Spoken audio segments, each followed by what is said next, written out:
चंदनपुर गांव में राकेश अपनी पत्नी दिव्या के साथ खुशी से रहता था। राकेश बहुत ही मेहनती किसान था और इस बार राकेश ने कड़ी धूप में मेहनत करके गेहूं की फसल उगाई थी। अरे वाह, इस बार की खेती तो बहुत ही अच्छी हो रही है। लगता है इस बार काफ़ी ज़्यादा फसल होगी। इस बार की खेती से हमारा एक गर्मी का मौसम तो आराम से निकल ही जाएगा, क्योंकि सभी लोगों को गेहूं की बहुत आवश्यकता होती है। पूरे गांव में सबसे अच्छी फसल सिर्फ राकेश के खेत में ही होती है, इसीलिए गांव के सभी किसान और जमींदार राकेश से जला करते थे। अरे जमींदार साहब, आपको पता है इस बार राकेश के खेत में बहुत ही अच्छी फसल हुई है। राजू, तुम बिल्कुल ठीक कह रहे हो। राकेश का पता तो लगाना होगा कि उसकी फसल इतनी अच्छी क्यों होती है। तभी राकेश वहां आ जाता है। जमींदार साहब, इस बार आपकी फसल कैसी हुई है? अरे राकेश, हमारे खेतों में तो तुम्हारे खेतों के मुकाबले कहाँ फसल होती है। तुम ही बता दो, ऐसा क्या जादू करते हो जिससे तुम्हारी खेती इतनी अच्छी होती है? अरे ऐसा नहीं है जमींदार साहब, मैं कोई जादू नहीं करता। मेरी फसल तो मेरी कड़ी मेहनत और लगन का ही फल है। अच्छा जमींदार साहब, अब मैं घर चलता हूँ। ऐसा बोलकर राकेश अपने घर की तरफ निकल जाता है। जमींदार साहब, हमें इस राकेश का कुछ ना कुछ तो करना पड़ेगा, वरना राकेश इस बार भी गर्मी में गेहूं बेचकर अच्छे पैसे कमाएगा। हाँ राजू, तू चिंता मत कर, मेरे दिमाग में एक विचार आया है। कैसा विचार जमींदार साहब? इस बार गांव में गेहूं की फसल बस 2 ही लोगों ने की है, राकेश ने और हमने। लेकिन सबसे अच्छी फसल राकेश की हुई है। लेकिन अगर राकेश के पास गेहूं की फसल ही नहीं होगी तो वो गेहूं कैसे बेचेगा और कैसे पैसे कमाएगा? हम दोनों आज रात ही राकेश के खेत से सारी फसल काट कर अपने घर ले आएंगे, और जब गांव में गेहूं के लिए हाहाकार मच जाएगी तब हम मनचाहे दाम पर सारी फसल बेचेंगे। तो बताओ, कैसा लगा मेरा उपाय? हाँ जमींदार साहब, आप बिल्कुल ठीक बोल रहे हो। राकेश की अकल ठिकाने लगाने के लिए बहुत अच्छा उपाय है। लेकिन जमींदार साहब, गांव में किसी को पता लग गया तो आपकी बहुत बदनामी हो जाएगी। अरे पगले, तू चिंता मत कर, इसका भी उपाय मेरे पास है। राकेश के खेत के पास ही अपना खेत है। हम राकेश के खेत के साथ साथ अपनी फसल भी साफ कर देंगे, इससे किसी को अपने ऊपर शक नहीं होगा। अरे वाह वाह जमींदार साहब, आपने तो बहुत ही अच्छा उपाय सोचा है। 100 सुनार की एक लोहार की। सुनिए जी, आज तो आपने आने में बहुत देर कर दी। कब से मैं आपकी राह देख रही थी। अरे कुछ नहीं दिव्या, कल फसल काटनी है तो उसकी तैयारी करके आया हूँ। चलिए जी, अब आप खाना खा लीजिए।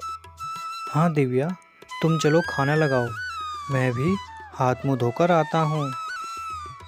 सुनिए जी, इस बार आपकी फसल कैसी हुई है? इस बार तो और भी ज़्यादा अच्छी फसल हुई है। तुम्हें तो पता है, इस पूरे गांव में सिर्फ हमारे ही खेत में सबसे ज़्यादा फसल होती है। हाँ, तभी तो गांव के सारे किसान और जमींदार तुमसे जलते हैं।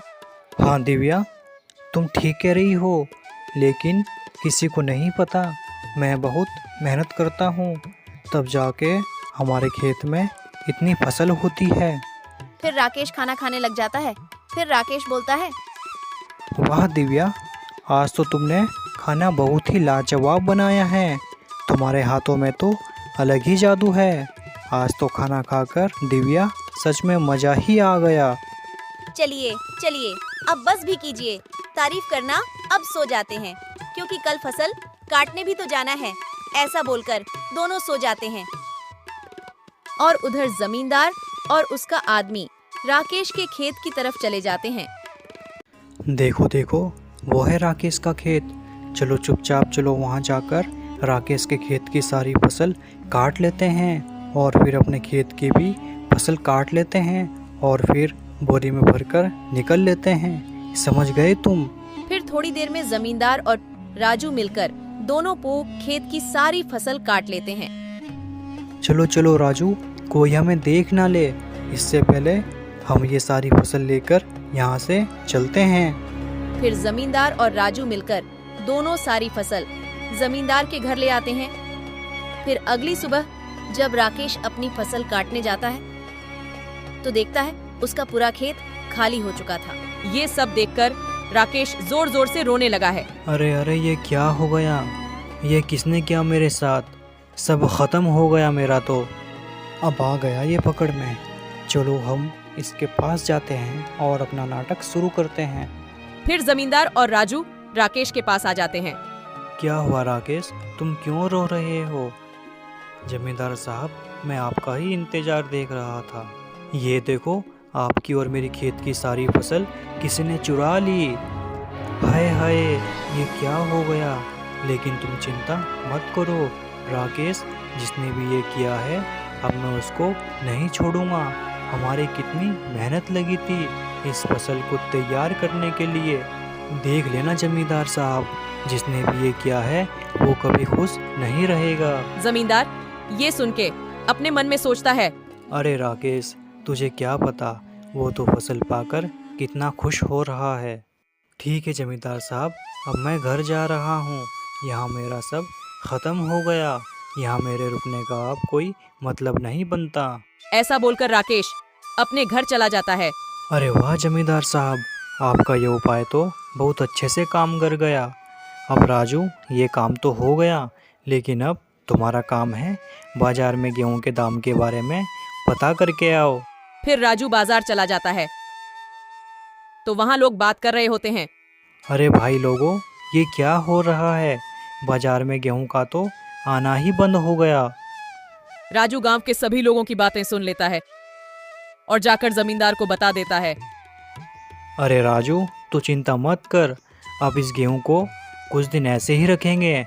जब बाजार में गेहूं की मांग ज़्यादा होगी तब इन्हें ज़्यादा दाम में बेच देंगे, और कोई पूछेगा तो बोल देंगे कि हमने ये गेहूं शहर से मंगवाए हैं। फिर ऐसे ही कुछ दिन बीत जाते हैं। जमींदार साहब, मैं आज ही बाजार का हाल देखकर आ रहा हूँ। बाजार में गेहूं के लिए हाहाकार मच रही है। अब सही समय आ गया है अपनी गेहूं को बेचने का। और आपको पता है, राकेश ने भी गेहूं की नई फसल के लिए अपने खेत में बीज डाल दिए हैं। अरे कोई बात नहीं, राकेश की जब तक फसल तैयार होगी तब तक तो हम बहुत पैसा कमा लेंगे। और हाँ, तुम आज थोड़े गेहूं ले जाओ और बाजार में अच्छे दामों पर बेच कर आओ। इतना बोलकर जमींदार और राजू फसल के पास जाते हैं तो देखते हैं सारी फसल खराब हो चुकी थी। हाय हाय, ये क्या हो गया? मेरा कितना नुकसान हो गया। क्या करूं मैं? अब पागल ना हो जाऊं। राजू, सब खत्म हो गया। हमें हमारे बुरे कर्मों की सजा मिली है।